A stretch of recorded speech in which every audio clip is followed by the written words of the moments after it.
رات کے گہرے اندھیرے میں وہ اندھا دھند بھاگتی چلی جا رہی تھی۔ قدموں کے نیچے خشک پتے چرچرا رہے تھے، سانس سینے میں اٹک اٹک کر باہر آ رہی تھی۔ اسے معلوم نہیں تھا کہ کون سا راستہ ہے، جنگل کتنا وسیع ہے یا آگے کیا ہے۔ بس ایک ہی فکر کہ جان بچانی ہے ہر قیمت پر۔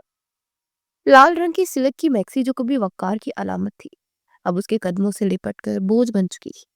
جگہ جگہ مٹی لگ چکی تھی، دامن پھٹا ہوا تھا مگر اسے اس کی پرواہ نہیں تھی۔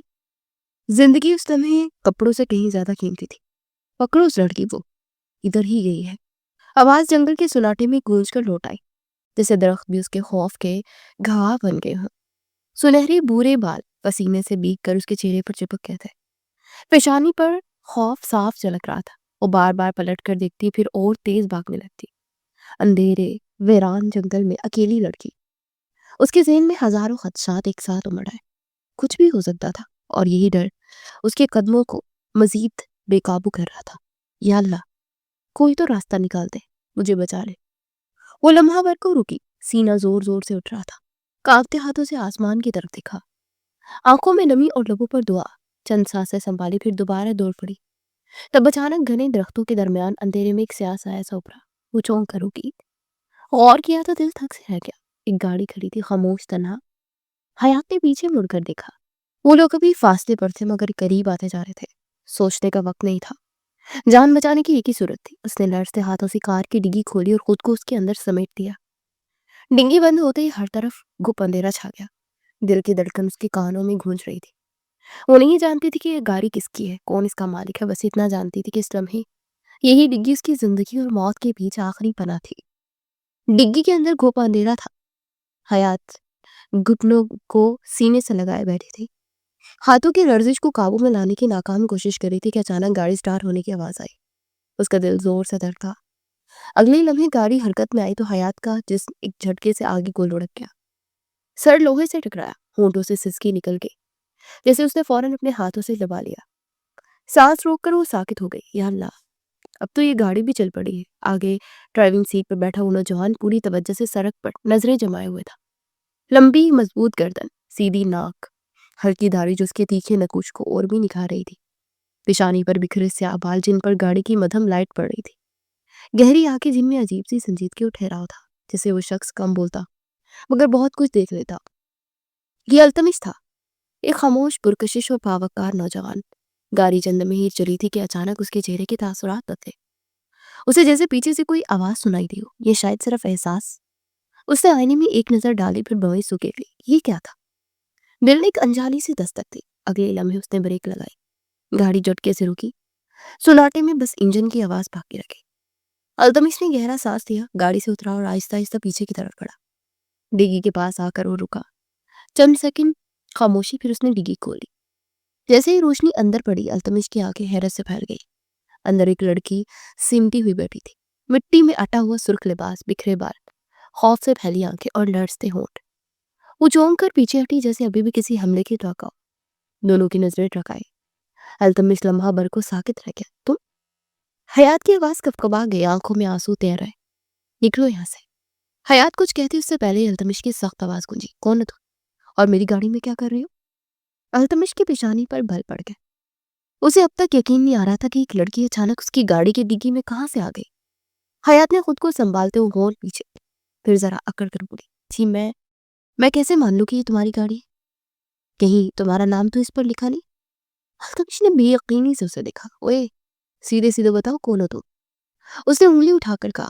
حیات خاموش کھڑی رہی، نہ نظریں ملائی نہ کوئی جواب دیا، بس گردن ذرا سی جھکا لی۔ جو بھی ہو، ہٹو، مجھے جانے دو۔ التمش نے جھنجھلا کر کہا اور آگے بڑھ گیا۔ وہ فرنٹ ڈور کی طرف گیا ہی تھا کہ دوسری جانب سے قدموں کی آہٹ سنائی دی۔ حیات بھی اس کے پیچھے ہی آ گئی۔ التمش نے جیسے ہی ڈرائیونگ سیٹ پر بیٹھ کر دوسری طرف دیکھا تو اس کی آنکھیں کھلی کی کھلی رہ گئی۔ حیات آدھی سیٹ پر بیٹھنے ہی والی تھی۔ ارے میڈم، کہاں؟ التمش تقریباً چیخ پڑا۔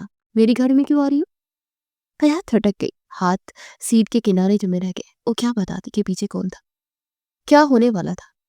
زبان جیسے ساتھ چھوڑ گئی۔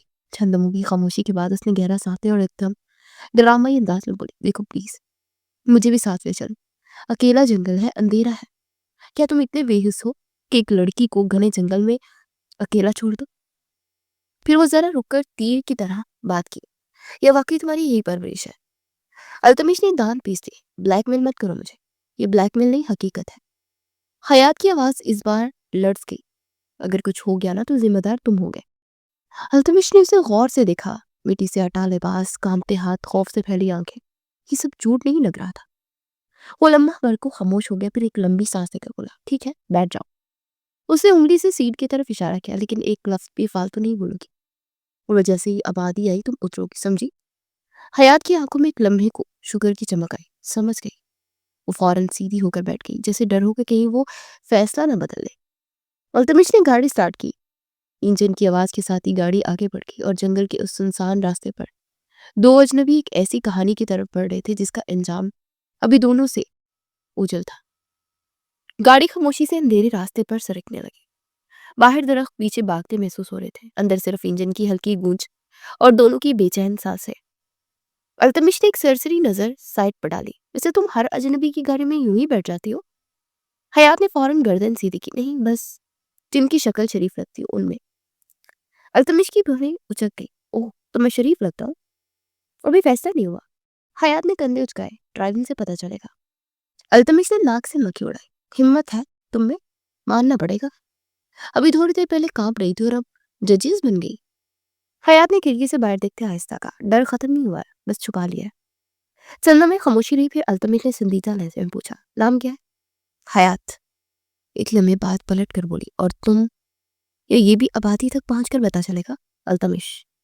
اس نے نظریں سڑک پر جمائے رکھی. اور ایک بات صاف سن لو، اگر کوئی مسئلہ ہو تو چیخنا نہیں.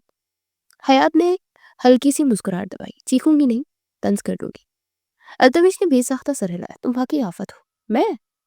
حیات نے معصومیت سے آنکھیں پھیلائی. میں تو بس ایک پیاری سی لڑکی ہوں. گاڑی آگے بڑھتی رہی اور اس تنے ہوئے مگر چپتے طنز میں لپٹے مکالمے کے ساتھ خاموشی آہستہ آہستہ دلچسپی میں بدلنے لگی. کچھ لمحوں کے لیے گاڑی کے اندر گہری خاموشی چھا گئی. انجن کی مدھم آواز اور سڑک پر پہیوں کی سرسراہٹ کے سوا کچھ سنائی نہیں دے رہا تھا. حیات کھڑکی سے باہر اندھیرے کو گھور رہی تھی، جیسے اپنے حالات وہیں دفن کر دینا چاہتی ہو. اچانک سڑک پر ایک تیز موڑ آیا. گاڑی کو زور کا جھٹکا لگا. حیات کا جسم بے قابو ہو کر ایک طرف جھکا تو اسی لمحے التمش نے ہاتھ اڑا دیا. اس کا ہاتھ مضبوطی سے حیات کے اور سیٹ کے بیچ حائل ہو گیا، ورنہ وہ پوری شدت سے ڈش بورڈ سے جا لگتی. حیات چونک کر سیدھی ہوئی. دل تیز تیز دھڑک رہا تھا. التمش نے بلا کچھ کہے فوراً بریک دست کے پھر ایک لمحے کو حیات کی طرف دیکھا. اس کے چہرے پر تشویش تھی، کوئی بے جان نرمی نہیں. وہ خاموشی سے آگے جھکا اور سیٹ بیلٹ پکڑنے کے لیے اپنا ہاتھ حیات کی جانب بڑھایا. اسی لمحے حیات کے الفاظ بجلی بن کر اس کے گرے. یہ کیا کر رہے ہو؟ اس کی آواز سخت تھی. آنکھوں میں فوراً چونکنا بنا گیا. خبردار، یہ مت سمجھو کہ خوبصورت لڑکی کو اکیلا دیکھ کر تم فائدہ اٹھاؤ گے. التمش کا ہاتھ وہیں رک گیا. اس نے آہستہ سے ہاتھ پیچھے کھینچا. ایک گہرا سانس لیا مگر سرد واضح لہجے میں بولا تمہیں سیٹ پر لگوانا چاہ رہا تھا، فائدہ اٹھانا نہیں. حیات نے لمحہ بھر کو اسے دیکھا. اس کے لہجے میں غصہ نہیں، بس حد بندی تھی. التمش نے دوبارہ نظریں سڑک پر جما لی. اگر تمہیں لگتا ہے کہ میں ایسا آدمی ہوں، وہ مختصر سا رکا، تو تم نے مجھے بالکل غلط سمجھا ہے. گاڑی دوبارہ رواں ہو گئی. خاموشی لوٹ آئی، مگر اب یہ خاموشی پہلے جیسی نہیں تھی. اس میں حیات کا شک بھی تھا اور التمش کا ضبط بھی، اور کہیں نہ کہیں ایک انجانا سا احساس جو بھی نام لینے سے بہت دور تھا. کچھ لمحوں کے لیے گاڑی کے اندر خاموشی پھیل گئی. انجن کی مسلسل آواز، سڑک پر پہیوں کی سرسراہٹ کے سوا کچھ باقی نہ رہا. حیات نے نظریں کھڑکی سے باہر جما رکھی تھی، مگر دل اب بھی تیز دھڑک رہا تھا. اچانک ایک بار پھر موڑ آیا. گاڑی کو ہلکا سا مگر غیر متوقع جھٹکا لگا. حیات کا جسم آگے کو جھکا تو اسی پل التمش نے ہاتھ اڑا دیا. اس کا ہاتھ مضبوطی سے سیٹ اور حیات کے درمیان حائل ہو گیا. حیات چونک گئی، سانس اٹک گئی. التمش نے فوراً گاڑی سنبھالی. پھر ایک لمحے کی تاخیر کے بعد سیٹ بیلٹ پکڑنے کے لیے ہاتھ آگے بڑھایا، مگر رک گیا، کیونکہ پہلے بھی وہ غلط سمجھی تھی. اس سے کوئی جواب نہیں دیا، بس خاموشی سے ہاتھ پیچھے کھینچ لیا. حیات نے خود ہی بیلٹ اٹھائی. ایک مضبوط جھٹکے سے اسے لاک کیا، اسے اپنے ہاتھ خود کھینچ رہی ہو. چند میں دونوں خاموش رہے. پھر التمش نے نظریں سڑک پر ہٹائے بغیر آہستہ سے کہا اگلی بار خود ہی لگا لیا کرو. حیات نے بے اختیار سر ہلایا. گاڑی دوبارہ آگے بڑھتی رہی اور اس خاموش سمجھوتے کے ساتھ دونوں نے ایک دوسرے کی حد پہچان لی. کچھ ہی دیر میں جنگل کا اندھیرا پیچھے رہ گیا. سامنے پکی سڑک کی ہلکی سی روشنی نمودار ہوئی. تو التمش نے گاڑی ایک طرف لگا کر روک دی۔ بریک لگنے کی آواز حیات کے دل پر لگی۔ اتر جاؤ، التمش نے مختصر سا کہا۔ حیات چونکی، دل ایک دم ٹوٹ سا گیا۔ یہی تھا نا، آخرکار یہی ہونا تھا۔ اس نے لب بیچ لی، انگلیاں بے اختیار کپڑوں میں مڑ گئی، ذہن میں ہزاروں خدشے ایک ساتھ ابھر آئے۔ اب کیا ہوگا؟ اکیلی سارے رات اور ایک اجنبی۔ ایک لمحے کے لیے اس کو وہ دیکھنا چاہتی تھی مگر ہمت نہ ہوئی، مگر اس لڑکی کے ساتھ تو نہیں جا سکتی۔ یہ خیال اس کے اندر کسی مضبوطی سے کہیں جم گیا تھا۔ پھر بھی وہ آہستہ سے دروازہ کھول کر گاڑی سے اتر گئی۔ ٹھنڈی ہوا نے اس کے چہرے کو چھوا مگر دل کی گھبراہٹ کم نہ ہوئی۔ وہ 2-3 بار پیچھے مڑی، شاید وہ کچھ کہے، شاید رکے، شاید وضاحت دے، مگر التمش، وہ تو پہلے ہی گاڑی سٹارٹ کر چکا تھا۔ انجن کی آواز بلند ہوئی اور اگلے لمحے گاڑی سڑک پر آگے بڑھ گئی۔ حیات وہیں کھڑی رہ گئی۔ سڑک سنسان تھی، رات گہری، اور اس کے سامنے اب صرف ایک سوال تھا۔ اب یہ ایک چھوٹا سا لکڑی کا گھر تھا جس میں کل کل 3 کمرے اور ایک چھوٹا سا لاؤنج تھا جس کے ساتھ اوپن کچن بنا ہوا تھا۔ گھر گاؤں کے کنارے واقع تھا، آس پاس گھنا جنگل پھیلا تھا اور شہر تک پہنچنے کے لیے کم از کم 2 گھنٹے کا سفر درکار تھا۔ سردیوں میں یہاں کی خاموشی اور ٹھنڈک اور بھی گہری ہو جاتی تھی، اور اس وقت گھر کے اندر 3 لوگ موجود تھے اور گھر کی حالت ایسی تھی جیسے ابھی آندھی آ کر گئی ہو۔ کشن فرش پر گرے تھے، خالی کپ چائے کے ٹیبل پر، اور ایک جوتا صوفے کے نیچے تو دوسرا نہ جانے کا۔ ٹی وی کے سامنے چارپائی پہ بیٹھے رمیز نے موبائل ایک ہاتھ میں پکڑ رکھا تھا، آنکھیں اسکرین پر جمائے جوش میں بولا، ایسے ہی رو بھائی، بس ایک اور چھکا پڑ جانا ہے، پھر پورا میچ ہمارے ہاتھ میں ہے۔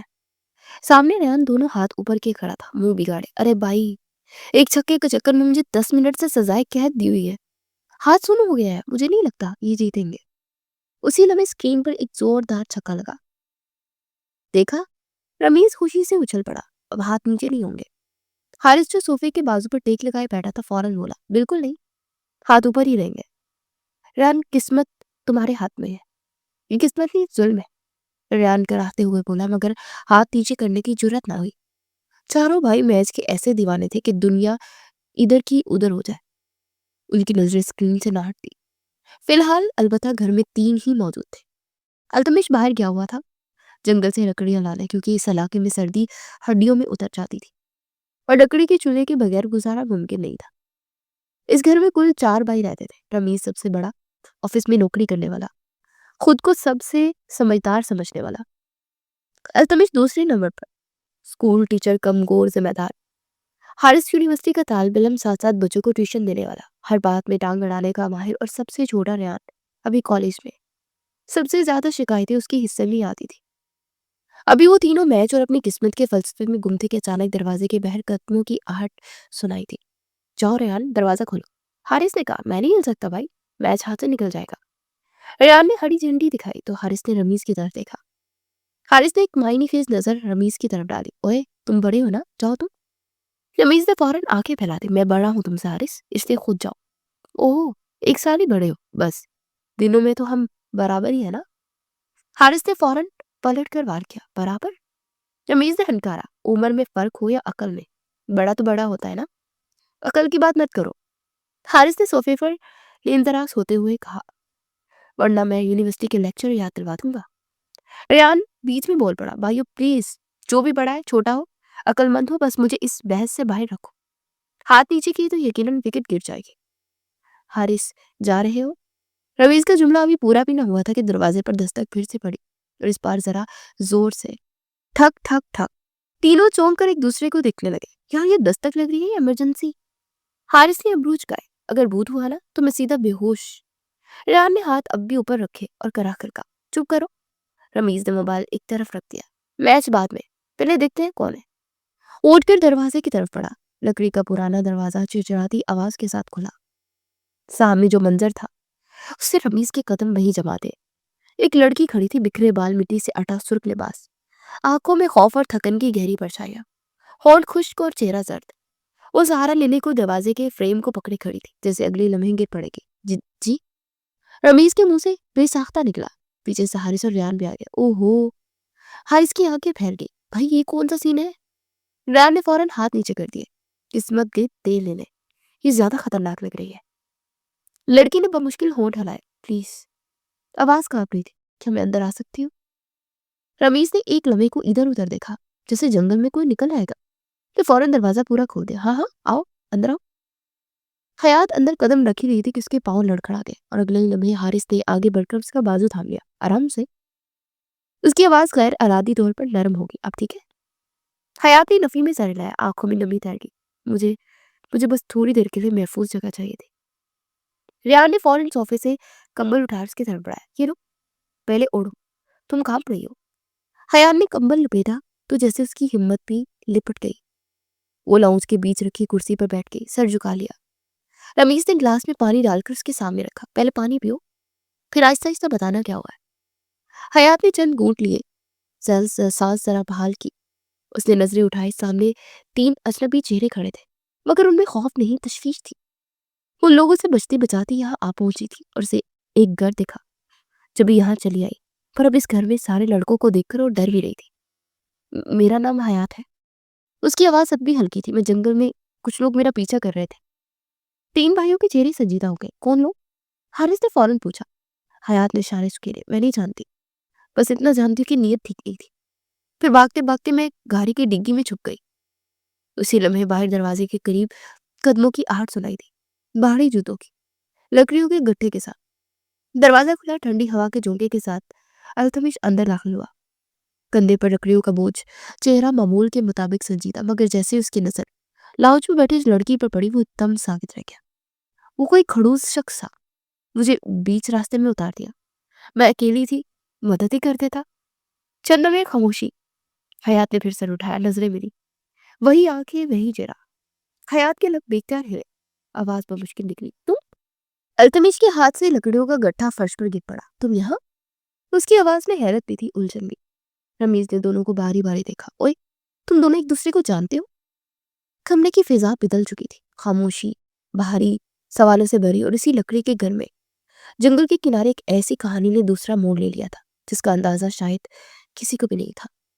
التمش نے لکڑیوں کی طرف ایک نظر ڈالی، پھر حیات پر.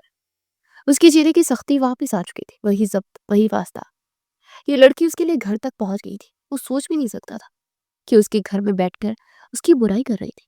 یہ یہاں نہیں رہ سکتی. اس کی آواز ٹھنڈی مگر فیصلہ کن تھی. کمرے میں جیسے ایک دم سناٹا چھا گیا. حیات نے چونک کر سر اٹھایا. آنکھوں میں وہی ڈر لوٹ آیا تھا جو سڑک پر رہ گیا تھا. مگر اس بار وہ خاموش رہی. اوئے بس کرے بھائی. حارث فوراً آ گیا. رات کے 2 بج رہے ہیں بھائی، جنگل ہے اور آپ کہہ رہے کہ یہ نکل جائے. باقی سب نے بھی حارث کی ہاں میں ہاں ملائی. یہ ہمارا گھر ہے، سرائے خانہ نہیں ہے کہ کسی کو بھی رکھ دیں. التمش نے خشک لہجے میں جواب دیا. ہم کسی اجنبی کو یوں نہیں رکھ سکتے. رمیز نے گہرا سانس لیا. اجنبی ہے مان لیا، مگر لڑکی بھی ہے.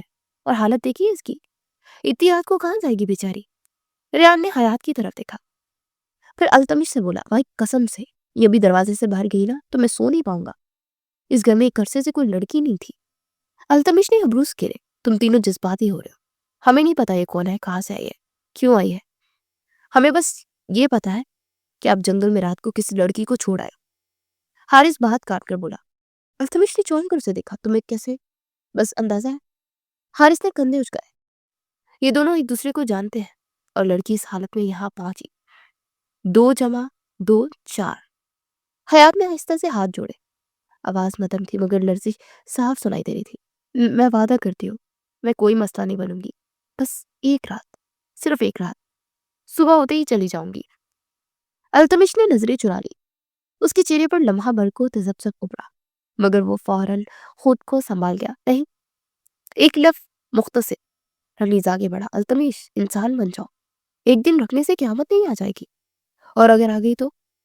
التمش نے پلٹ کر کہا. ذمہ داری تم لوگے؟ ہاں. تینوں بھائی تقریباً ایک ساتھ بولے. ریان نے فوراً اضافہ کیا. میں تو قسم بھی کھا لوں گا. حیات کی آنکھوں میں امید کی ہلکی سی چمک جاگی، مگر اب بھی وہ خاموش بیٹھی رہی جیسے فیصلہ اس کے ہاتھ میں تھا ہی نہیں. التمش نے ایک ایک کر کے تینوں کو دیکھا. پھر اس کی نظر حیات پر ٹھہر گئی. کمبل میں لپٹی، تھکی ہاری، خوف زدہ. چندوں میں وہ کچھ بول نہ سکا. آخرکار اس نے گہری سانس دی. صرف ایک رات. تینوں کے چہرے کھل اٹھے. اور شرط پر. التمش نے فوراً بات مکمل کی. صبح ہوتی ہی رمیز اسے آبادی تک چھوڑے گا. کوئی بحث نہیں. رمیز نے سر ہلایا. ڈن. حیات نے بے یقینی سے التمش کو دیکھا. شکریہ. آواز اتنی دھیمی تھی کہ شاید وہ خود بھی نہ سن پاتی. التمش نے نظریں ہٹا لی. شکریہ کی ضرورت نہیں ہے، بس یاد رکھو یہ مجبوری ہے، احسان نہیں. مگر حیات کے دل میں اس ایک رات کی اجازت نے جیسے سانس لوٹا دی تھی۔ اور التمش، وہ جانتا تھا یہ صرف ایک رات نہیں ہونے والی۔ التمش نے مختصر سا کہہ کر کمرے کی طرف رخ کیا۔ میں فریش ہو کر آتا ہوں۔ اور وہ بلا کسی اور کو دیکھے آگے بڑھ گیا، مگر دروازے کے پاس پہنچ کر ایک لمحے کو رکا۔ نہ چاہتے ہوئے اس کی نظر حیات پر پڑ گئی، کمبل میں لپٹی، خاموش اور نظریں جھکائے بیٹھی ہوئی۔ بس ایک سرسری سی نظر، مگر اس میں ایک عجیب سا ٹھہراؤ تھا، جیسے دیکھ رہا ہو کہ وہ ٹھیک ہے یا نہیں۔ حیات نے بھی وہ نظر محسوس کی۔ اس نے فوراً پلکیں جھکا لی۔ وہ نظر زیادہ دیر نہ ٹھہر سکی۔ التمش اگلے ہی لمحے کمرے میں غائب ہو گیا۔ جیسے یہ دروازہ بند ہوا، فضا بدل گئی۔ اوئے، حارث نے ہاتھ رگڑتے ہوئے کہا، اب بات کرتے ہیں۔ حیات چونک گئی۔ رمیز نے کرسی گھسیٹ کر ذرا قریب کی۔ ڈرنا بس کچھ سوال ہے۔ ریان صوفے کے بازو پہ بیٹھتے ہوئے بولا، ہاں، اور سچ سچ جواب دینا۔ ہم پولیس نہیں، بس حبائی ہی سمجھو۔ حیات کے لبوں پر ہلکی سی مسکراہٹ آئی، بہت ہلکی، بہت کمزور۔ پوچھ لے۔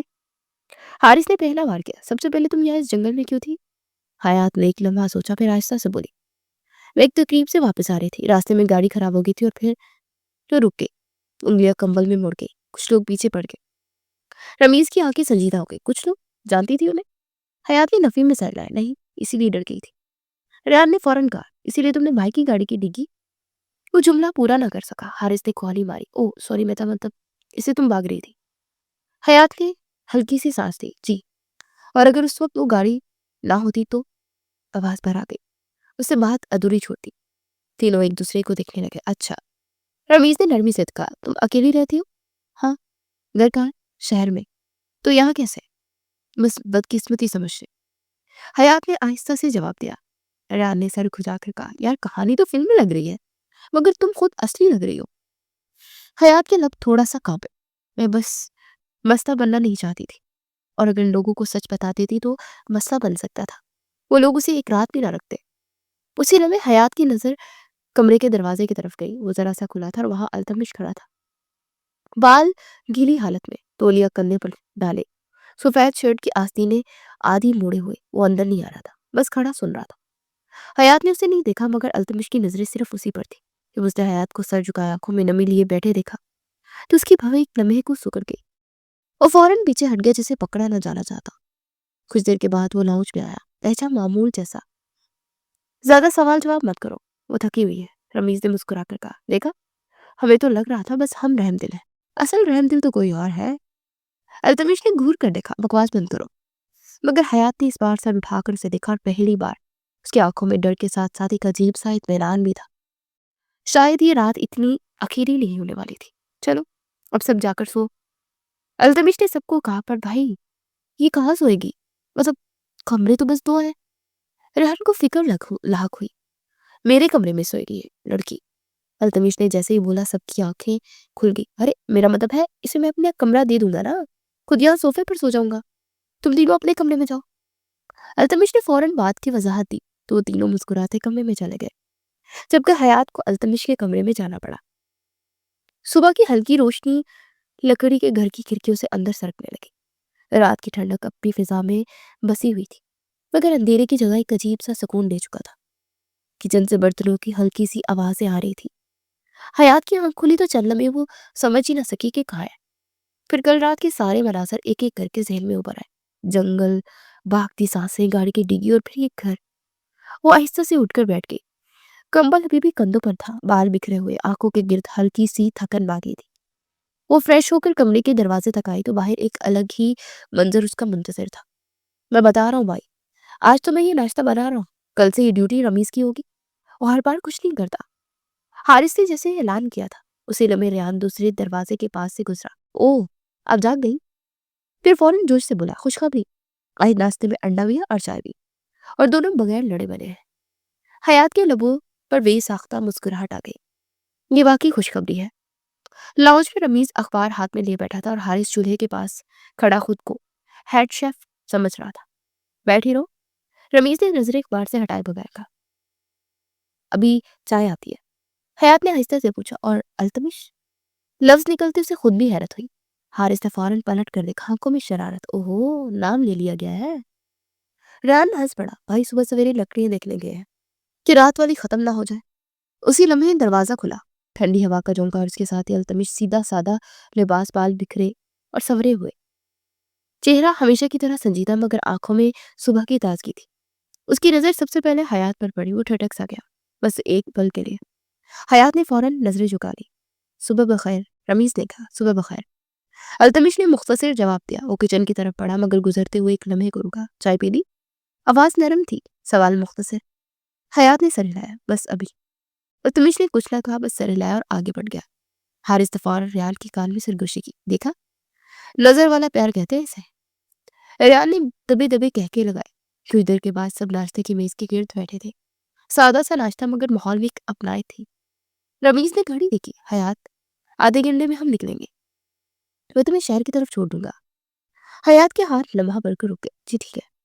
التمش نے چائے کا کپ اٹھایا مگر پیا نہیں۔ راستہ محفوظ ہے، یہ جملہ جیسے خاص طور پر اسی کے لیے تھا۔ حیات نے پہلی بار سیدھا اس کی طرف دیکھا۔ کل رات کے لیے شکریہ۔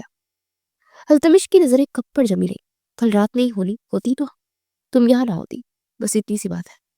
مگر رمیز اور حیات، حارث دونوں سمجھ گئے کہ صرف اتنی سی بات نہیں تھی۔ ناشتہ ختم ہوا، دروازے کے باہر صبح پوری طرح پھیل چکی تھی۔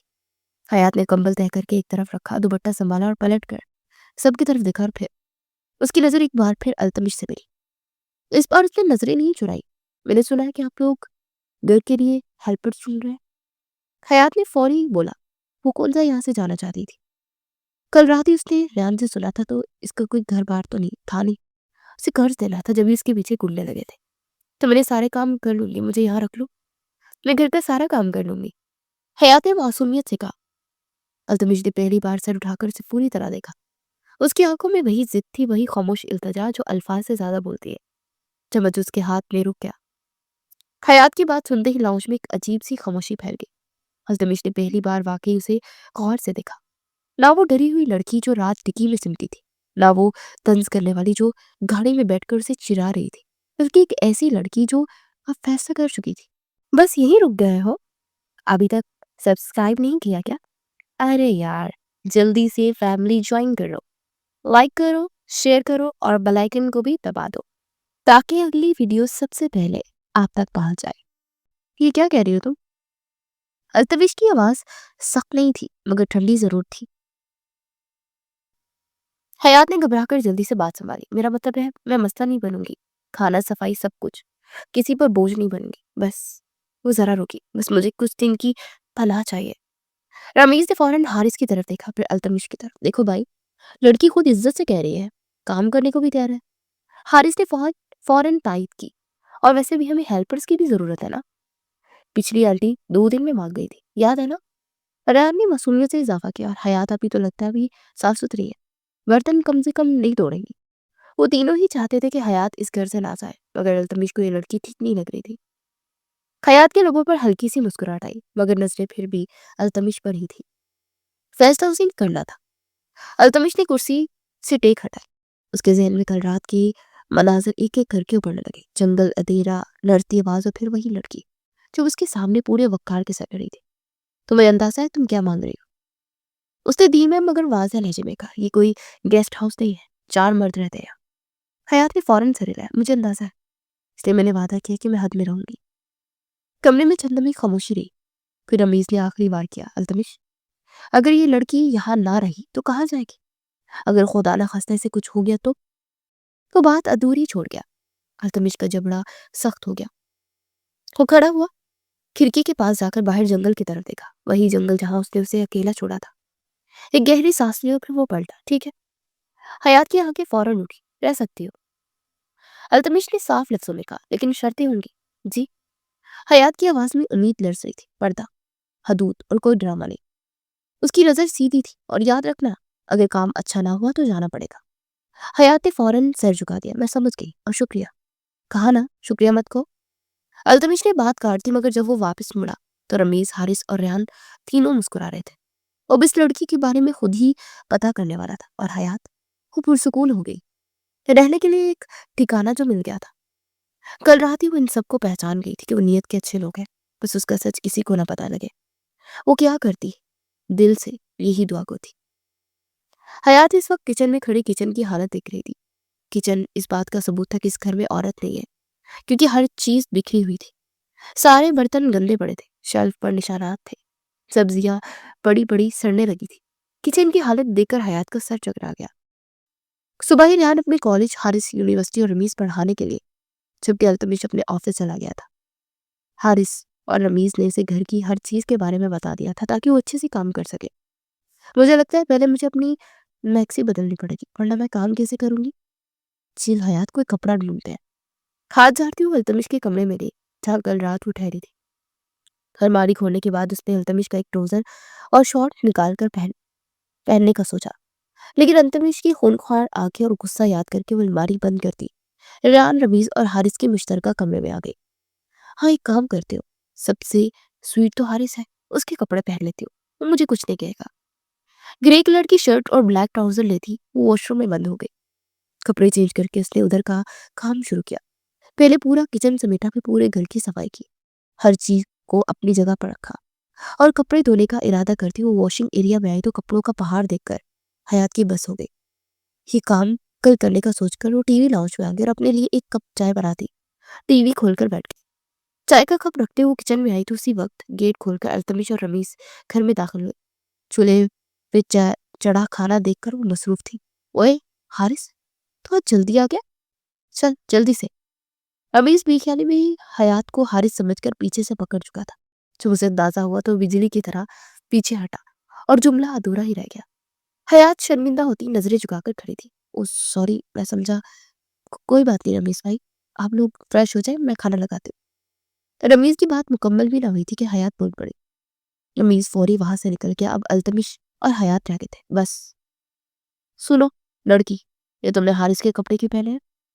التمش نے روکھے لہجے میں استفسار کیا۔ جی وہ میرے پاس کپڑے نہیں ہیں، حیات نے بتایا۔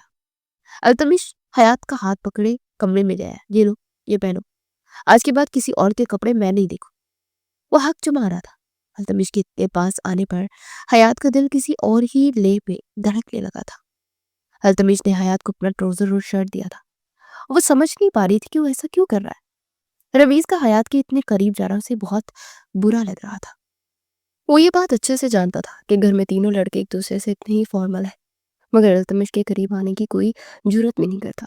جب اس نے اپنے کپڑے دیے تھے تاکہ کوئی حیات کے قریب نہ آئے، غلطی سے بھی نہیں، اور حیات نہ سمجھی کی حالت میں التمش کے کپڑے دیتی واش روم میں بند ہو گئی تھی۔ عجیب ہی بنتا ہے، ہمیشہ اپنی کرتا ہے، بے مرفت کہیں کا۔ کپڑے بدل کر وہ کھانا لگا رہی تھی کیونکہ ریحان اور حارث بھی آ گئے تھے۔ وہ بڑبڑا رہی تھی، لائیں ابھی میں رکھ دیتا ہوں۔ ریحان فوری مدد کے لیے اٹھا۔ نہیں، میں کر لوں گی، حیات نے منع کیا، ورنہ التمش اس پر سنا دیتا۔ ارے بڑی، تم بیٹھو، ہم لگا رہے ہیں نا، صبح سے لگی ہوئی ہو تم۔ حارث نے فوری حیات سے برتن لیے تھے اور سب تو اس نام پر ہی حیران تھے۔ حارث، تمیز سے بات کرو، رمیز نے ٹوکا۔ ارے میں تو یہی بولوں گا نا، وہ میری ہم عمر دوست ہوں گی نا، کیوں حیات؟ حارث نے رمیز کو بولتے ہوئے حیات کی طرف دیکھا۔ جی جی ٹھیک ہے۔ وہ التمش کو دیکھ رہی تھی جو ہنستا بھی نہیں تھا۔ حیات نے چمچ دیچکی میں ہلاتے ایک اور نظر التمش پر ڈالی۔ وہ حسب معمول خاموش سیدھا کھڑا تھا، جیسے اس کچن کا نہیں کسی اور ہی دنیا کا حصہ ہو۔ عجیب ہی بندہ ہے، وہ ناک کے نیچے بڑبڑائی، نہ مسکراتا ہے نہ بات کرتا ہے، بس حکم دینا آتا ہے۔ کس کی برائی ہو رہی ہے؟ حارث نے فوراً چونچ ماری۔ پلیٹ میز پر رکھتے حیات چونکی۔ نہیں تو بس یوں ہی خود سے بات کر رہی تھی۔ ریحان نے مسکرا کر پلیٹ پکڑی۔ آپ ہی یہ سالن ادھر دے دے، میں رکھ دیتا ہوں۔ نہیں ریحان، رہنے دو۔ حیات نے فوراً انکار کیا۔ بعد میں کوئی لیکچر سننے کا موڈ نہیں ہے میرا۔ یہ کہتے اس کی نظر بے اختیار التمش پر چلی گئی۔ وہ واقعی دیکھ رہا تھا خاموشی سے۔ اوہو، حارث نے مصنوعی سنجیدگی سے سر ہلایا۔ یہ تو ڈر کے سائے میں کام ہو رہا ہے۔ حارث، رمیز نے فوراً ٹوکا، زبان سنبھال کر۔ ارے میں تو پیار سے کہہ رہا ہوں۔ حارث نے کندھے اچکائے۔ ویسے بھی حیات میری ہم عمر ہے، دوستوں والی بات ہو سکتی ہے نا۔ وہ بات کہتے ہوئے حیات کی طرف جھکا۔ کیوں حیات؟ حیات ایک لمحے کو رکی، اس کے لبوں پر ہلکی سی مسکراہٹ آئی۔ جی ٹھیک ہے، مگر اس کا جواب رمیز یا حارث کے لیے نہیں تھا، وہ جواب اس خاموش شخص کے لیے تھا جو اپنی کچن کے دروازے کے ساتھ کھڑا تھا۔ التمش کی آنکھیں لمحہ بھر کو حیات سے ٹکرائی، پھر اس نے نظریں ہٹا لی جیسے اسے کوئی فرق ہی نہ پڑا ہو۔ کھانا ٹھنڈا ہو رہا ہے، اس کی آواز مختصر تھی، بس اتنا، نہ شکریہ نہ تعریف نہ شکایت۔ حیات کے ہاتھ ایک لمحے کو رک گئے۔ دیکھا، حارث نے آہستہ سے ریحان کے کان میں کہا، یہ ہے ہمارے بھائی کا رومانس۔